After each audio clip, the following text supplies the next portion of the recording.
Γεια σας παιδιά, και σε αυτό το βίντεο θα κάνω το Q&A που σας έχω πει εδώ και καιρό. Και λίγο να ξεκινήσουμε. Πόσο χρόνο είσαι, έχεις αγαπημένο γκρουπ?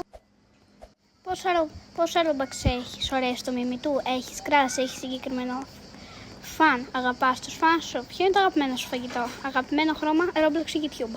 Η ηλικία δεν θέλω να πω, αλλά θα πω κάπου ότι πάω γυμνάσιο, οπότε ναι. Έχεις αγαπημένο γκρουπ? Έχω τις Blackpink, έχω 0 Robux. Μ' αρέσει το μίμη του, το παίζω και στο παιχνίδι εδώ πέρα που βλέπετε. Όχι, δεν έχω. Έχει συγκεκριμένο φαν? Όχι. Αγαπάς φαν? Ναι παιδιά, σας αγαπάω όλους. Και ναι. Ναι παιδιά, σας αγαπάω όλους πάρα πολύ. Ναι, αγαπάω τους φανς μου. Αγαπημένο φαγητό, μακαρόνι με my burger. Και θα πω YouTube, όχι Roblox. Ναι, αυτό.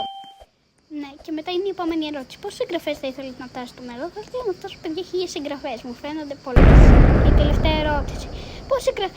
Πόσοι λένε στο Roblox, πόσοι λένε για να σε κάνω friend, πόσοι λένε στο Roblox?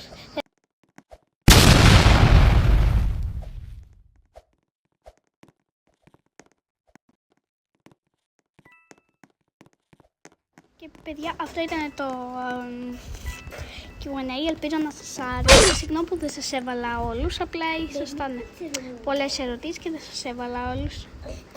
Οπότε, bye!